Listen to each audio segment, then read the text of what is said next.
মহতী অনুষ্ঠানে উপস্থিত হওয়ার তৈরি গান করেছে। সকলে জোরে সোরে বলি আলহামদুলিল্লাহ। লাখো কোটি দরুদ ও সালাম মহানবী মহানেতা জনাবে মোহাম্মদ সাল্লাল্লাহু সাল্লামের প্রতি। আমরা আসলে সর্ব অবস্থায় শুকরিয়া জানানো উচিত রাখি, ভালো মন্দ সবাই। সেই পার্ট হিসেবে আমরা রব্বুল আলামিন ম্যানেজমেন্টের প্রতি আমি কৃতজ্ঞতা জানাচ্ছি।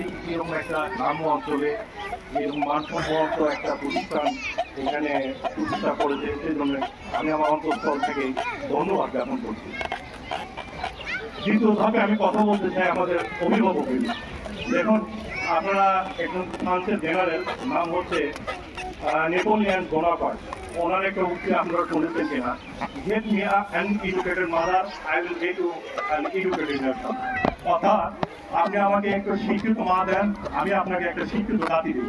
এর অর্থ কি? একজন অভিভাবক একটা শিশুর ভবিষ্যৎ গঠনে কিন্তু বিশাল ফ্যাক্টর। ধরেন এই যে একটা বাচ্চা, আপনার বাচ্চা দিন রাত 24 ঘন্টার মধ্যে কিন্তু স্কুলে এসে থাকতেছে 4 ঘন্টা বা ম্যাক্সিমাম 6 ঘন্টা, বাকি 18 থেকে 20 ঘন্টা থাকতেছে আপনার কাছে। এই একটা বাচ্চার প্রাথমিক যে ইয়েটা, ধরেন তার জীবনের যে প্রধান শিক্ষক, এটা কিন্তু তার মা। আর একটা জীবনের প্রথম শিক্ষা প্রতিষ্ঠান কোনটা? তার হচ্ছে পরিবার। একটা মার কাছ থেকে তার কিন্তু মানসিক বিকাশটা ঘটে, তার ধরেন বিভিন্ন ধরনের যে মেন্টালিটি দিয়ে যে ক্রিয়া, সেটা কিন্তু তার মায়ের কাছ থেকে আসে। আর পরিবারের কাছ থেকে কি শিখে? সে বিভিন্ন সামাজিকতা শিখে। এখানে আমি অভিভাবকের বলার একটাই কারণ আর কি, যে আপনারা অভিভাবক যদি সচেতন না হন তাহলে কিন্তু ওই বাচ্চা ঠিক মতো মানুষ হবে না। আমরা প্রত্যেকেই কি করি ভাই, আমি একটু 2 মিনিট সময় নিয়ে কথাটা বলছি।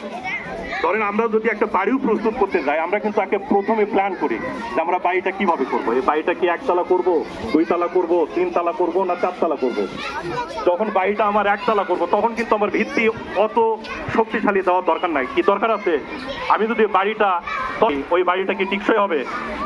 একইভাবে ধরেন আমার বাচ্চাকে যদি আমি একটা ভালো পজিশনে নিয়ে যাইতে চাই, ওই বাচ্চাকে আমার কিন্তু সেইভাবেই নার্সিং করতে হবে। আমি বাচ্চাটিকে যদি ঠিক মতো নার্সিং করতে না পারি, তার পিছনে যদি আমি সময় দিতে না পারি, তাহলে কিন্তু ওই বাচ্চা মানুষ হবে না। আমি একটা ছোট্ট এক্সাম্পল দিই। ধরেন আমি বাজার থেকে 2টা কাঁচি নিয়ে আসি, কাঁচি কিনে তো কাটতে ধান কাটে। ধরেন একটা কাঁচি দিয়ে আপনি রেগুলার কাটতেছেন, এটাতে কিন্তু ধার থাকে। আর একটা কাঁচি আপনি নিয়ে আসবেন, 2-1 দিন কাটার পরে রেখে দিলেন, ওই কাঁচি কিন্তু দম ধরবে। এবং এক সময় হবে কি, কালের পরিক্রমায় ওটা দেখবেন দম ধরে নষ্ট হয়ে যাচ্ছে।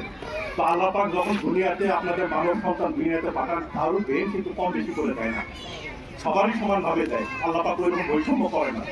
কিন্তু এখানে দুনিয়াতে এসে আমরা কিভাবে নার্সিং করতেছি, নার্সিং এর উপর কিন্তু ভিত্তি করে কিন্তু বাচ্চার মানসিক গঠনটা হয়। আমরা ধরেন যে বাচ্চা কি করতেছে আমরা খবরই নিচ্ছি না।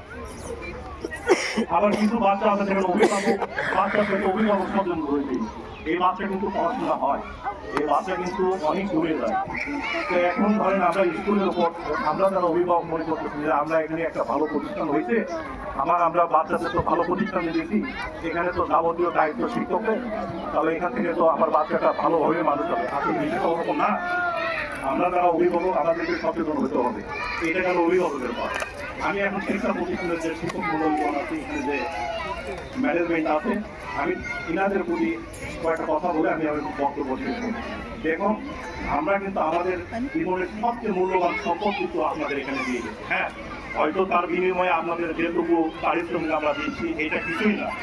আমাদের বাংলাদেশের ব্যবস্থাটা থেকে শিক্ষা ব্যবস্থার এখানে সরকার ওইভাবে ইয়ে নেয়। ধরেন বিশ্বের অন্য অন্য জায়গায় যদি আমরা তুলনা করি, ধরেন আমেরিকাতে শিক্ষকের সর্বোচ্চ মর্যাদা দেওয়া হয়, ভিআইপি মর্যাদা। ভিআইপি মানে কি? যে বাংলাদেশে ধরেন খালেদা জিয়াকে, তারপরে তারিক জিয়াকে ভিআইপি ঘোষণা করে সর্বোচ্চ প্রোটোকলটা দেওয়া হচ্ছে। কিন্তু এইরকম ধরেন আমেরিকাতে এখানে ভিআইপির সম্মান দেওয়া হয়। ধরেন দক্ষিণ কোরিয়াতে এখানে মন্ত্রীর সম্মান দেওয়া। একটা মন্ত্রী মানে কি? একটা মন্ত্রী যেখানে যাচ্ছে সেখানে সেরকম হুলস্থুল অবস্থা। আমাদের বাংলাদেশে কিন্তু এই অবস্থা নাই, আমরা শিক্ষকদের সম্মান দিতে পারি না। শিক্ষক যে পরিমাণ পারিশ্রমিক দেওয়ার কথা, সেই পারিশ্রমিক আমরা দিচ্ছি না। যে কারণে আপনার বাচ্চা, এই যে এখানে এতগুলো বাচ্চা আছে, আপনি প্রত্যেকটা বাচ্চাকে জিজ্ঞাসা করেন যে ভবিষ্যতে আপনি বড় হয়ে কি হতে চাও, তুমি বাবা কি হতে চাও? তারা প্রত্যেকেই বলবে যে আমি ডাক্তার হতে চাই, কেউ বলবে আমি ইঞ্জিনিয়ার হতে চাই, কেউ বলবে না যে আমি শিক্ষক হতে চাই। আপনি একটা প্রতিষ্ঠান যেখান থেকে বাচ্চার ভবিষ্যৎ গঠন হবে, সেখানে যদি ভালো ছেলে পেলে যদি এখানে ইনজেক্ট না হয়, এখানে যদি প্রবেশ না হয়, তার ভালো প্রোডাক্ট আসবে কোথেকে? তা আমরা শিক্ষককে সম্মান দিতে জানি না, এটাই সমস্যা। এটা আমাদের মেন্টালিটি আমাদের চেঞ্জ করতে হবে, আমাদের অভিভাবকদের চেঞ্জ করতে হবে, বাচ্চাদের চেঞ্জ করতে হবে, সরকারি কর্তৃপক্ষ যারা আছে তাদেরকেও চেঞ্জ হইতে হবে। শিক্ষককে সর্বোচ্চ সম্মান দিতে হবে। এই সর্বোচ্চ সম্মানটুকু যদি আমরা নিশ্চিত করতে পারি, তাহলে ভালো ভালো ছেলেরা তাদের স্বপ্নই থাকবে যে আমরা ভবিষ্যতে পড়ালেখা কমপ্লিট করে আমরা শিক্ষক হব। তো যাই হোক, এটা হলো অন্য পাঠ। আমরা এই শিক্ষক উপরে ইয়ে বলতে